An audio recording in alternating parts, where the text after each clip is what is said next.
বন্ধুরা কেমন আছেন? আমি আলহামদুলিল্লাহ ভালো আছি। আজকে প্রত্যেকদিনের মতো নিয়ে আসলাম একটা এই যে রান্নাবান্নার ভিডিও। কী কী আনলো আমার হাজব্যান্ড বাজার থেকে সেটা আপনাদের সাথে শেয়ার করবো।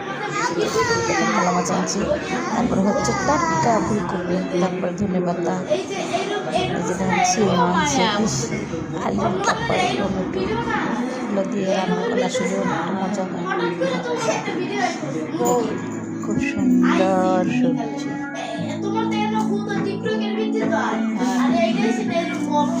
জানি না আপনাদের কার কেমন লাগে, খেতে অনেক ভালো লাগে। এই যে শীতের সবজিগুলো আসলে খুব মজা হয়। আজকে কত মজা হয় বলার বাকি। মাছটা ভেজে নিতেছি, নলা মাছ দিয়ে রান্না করবো তরকারি। দেখেন মাছ দিয়ে তরকারি দিয়ে দিতেছি, দেওয়ার পরে তারপরে হচ্ছে আরেকটা অন্য তরকারি বসাবো আজকে। সেখানে মাছটা দিয়ে দিলাম।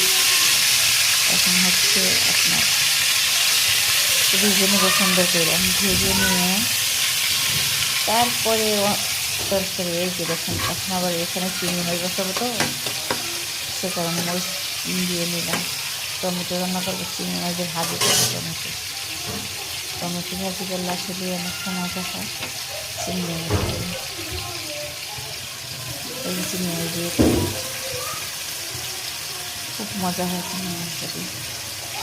দেখেন কত চিংড়ি মাছ, বেশি চিংড়ি মাছ শুকলা পালাই দিচ্ছি, তো ছোটো ছোটো লাগে আর কি।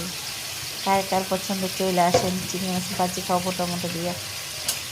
আল্লাহ হাফেজ বন্ধুরা, ভালো থাকবেন, সুস্থ থাকবেন। দেখা হবে পরবর্তীতে কোনো নেক্সট ভিডিওতে। ততক্ষণ ভালো থাকুন, টাটা, বাই বাই।